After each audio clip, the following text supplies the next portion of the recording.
Et pour parler un peu de sport, on retrouve tout de suite notre consultant sportif Yacine Layateoui depuis Rabat. Bonsoir. Bonsoir, merci pour l'invitation. Alors tout d'abord un mot sur le football avec les qualifications de la Coupe d'Afrique des Nations. Le Maroc affronte demain soir le Gabon au stade d'Agadir. Alors un mot sur ce prochain match, vos pronostics? Ça va être un match très intéressant pour les Lions de l'Atlas, étant donné l'enjeu de rentrée du mois de septembre. On va être dans la dynamique aussi installée des Jeux Olympiques qui se sont déroulés cet été avec une demi-finale historique et donc une médaille de bronze qui a été enrôlée par les Lions de l'Atlas. Et maintenant, c'est à Walid Regragui de composer avec cette jeune génération qui a prouvé à l'échelle internationale qu'elle a le niveau et puis également emmener un fond de jeu un peu plus, on va dire, collectif, un peu plus également offensif, avec un peu plus aussi de liant entre le secteur du milieu de terrain et l'attaque pour tout simplement préparer sérieusement cette Coupe d'Afrique des Nations au Maroc, qui sera désormais dans un an. On y approche petit à petit. Alors avec de nouvelles recrues ou des joueurs beaucoup plus jeunes, est-ce qu'on peut dire que Walid Regragui va devoir retrouver un style, en fait, un style authentique à l'équipe nationale? Totalement. Cette rentrée de septembre et donc cette fin d'année 2024 et également ce début d'année 2025 doit poser des jalons pour cette sélection marocaine qui doit définitivement enterrer cet héritage de la Coupe du Monde 2022 qui était grandiose et où le Maroc avait un style un petit peu plus défensif, un peu plus traditionnel. Tandis que pour une Coupe d'Afrique des Nations, qui plus est à domicile et qui plus est avec le statut désormais que le Maroc a de demi-finaliste de Coupe du Monde et de demi-finaliste des Jeux Olympiques, le Maroc va être attendu au tournant sur le plan offensif. Donc il y a beaucoup de joueurs qui ont répondu présent et positivement durant ces Olympiades. On peut par exemple évoquer Soufiane Rahimi, qui a terminé meilleur buteur de ces Jeux Olympiques, qui doit prouver désormais avec les A qui peut être ce chaînon manquant, ce numéro 9 que le Maroc cherche tant depuis plusieurs années. Et justement, pour parler un peu plus des joueurs marocains, on va parler un peu du mercato des internationaux. Ounahi a signé en Grèce, au Panathinaikos, Amrabat Enseri, à Fenerbahçe, et Ziyech qui se rapproche d'un éventuel contrat vers le Golfe. On remarque en fait un exode de plus en plus récurrent des internationaux marocains vers d'autres championnats que l'Europe. Comment expliquer cela ? Malheureusement, cette très belle génération marocaine de 2022 n'a pas pu profiter en fait de ce mondial qatari pour, on va dire, gravir un échelon et joindre des clubs compétitifs à l'échelle internationale. Il est très dommage, par exemple, de voir Hakim Ziyech, qui est à l'aube de ses 32-33 ans, déjà de rejoindre peut-être potentiellement un club qatari. Et même déjà son club actuel du Galatasaray était décevant comme choix de carrière, étant donné que le Mondial 2022 a démontré son talent aux yeux du monde, comme Sofiane Amrabat aussi, qui n'a pas profité l'année dernière de son prêt à Manchester United pendant une saison, où il a réalisé une réelle belle fin de saison en Angleterre, mais qui malheureusement n'a pas pu convaincre les dirigeants anglais de l'enrôler définitivement.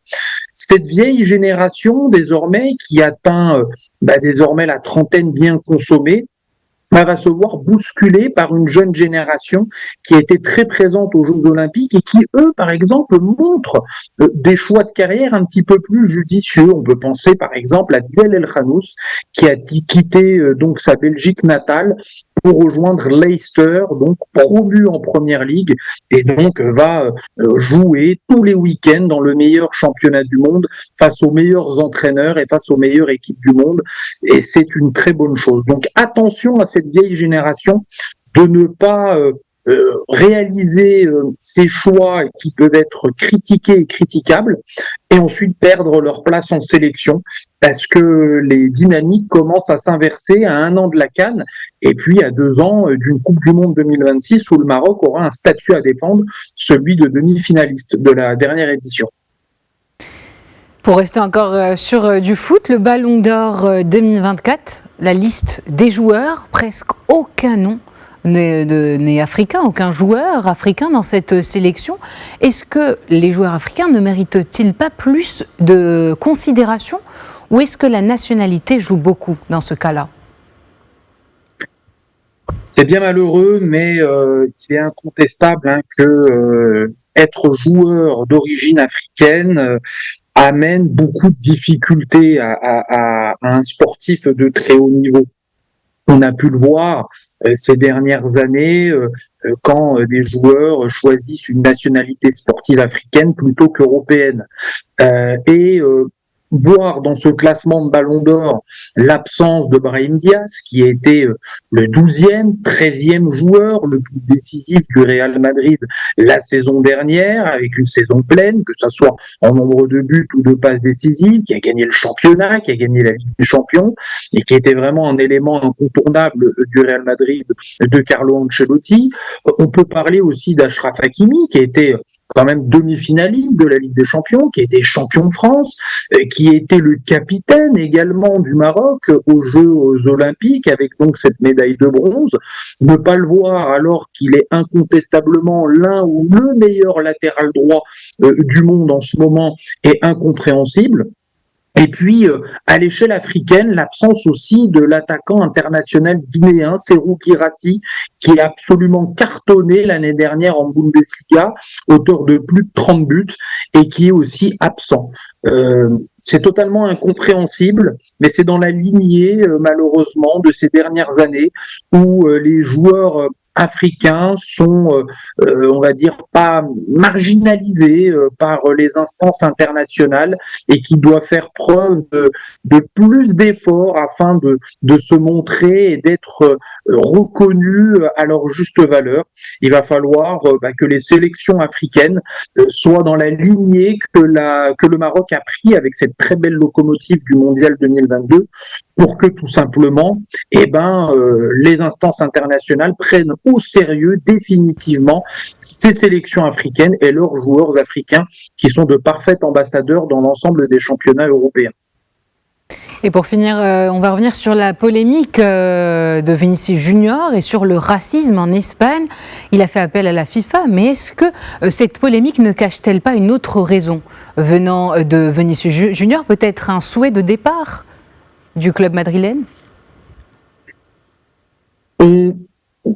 On n'en est pas là, je ne pense pas, mais Vinicius Junior va entamer sa saison au Real Madrid en tant que joueur clé de Carlo Ancelotti, va former une formation offensive complètement stratosphérique avec Kylian Mbappé, avec son compatriote brésilien Rodrigo, avec aussi son autre compatriote brésilien qui a rejoint le Real Madrid cette saison, le jeune Hendrick, et puis Jude Bellingham au milieu de terrain. En fait, Vinicius a déclaré cela parce que tout simplement c'est une dynamique qui est très nocive et qui s'installe durablement dans les championnats européens et surtout le championnat espagnol et italien qui malheureusement chaque saison ont des faits divers de racisme, de cris de singe, de propos scandaleux dans l'ensemble des enceintes sportives. Vinicius met simplement un coup de poing sur la table pour réclamer un petit peu plus de justice, un petit peu plus d'éducation de l'ensemble des instances de football international et européen pour éradiquer ce racisme dans les stades Et tout simplement mettre en avant que l'Espagne a un rôle à jouer, c'est qu'il y a une Coupe du Monde 2030 qu'elle va co-organiser avec le Maroc et le Portugal, et il va falloir travailler durement avec la jeunesse pour éradiquer définitivement ce racisme. Merci Yacine Liateoui pour toutes ces précisions. Je rappelle que vous êtes consultant sportif et que vous êtes avec nous depuis Rabat. Merci beaucoup.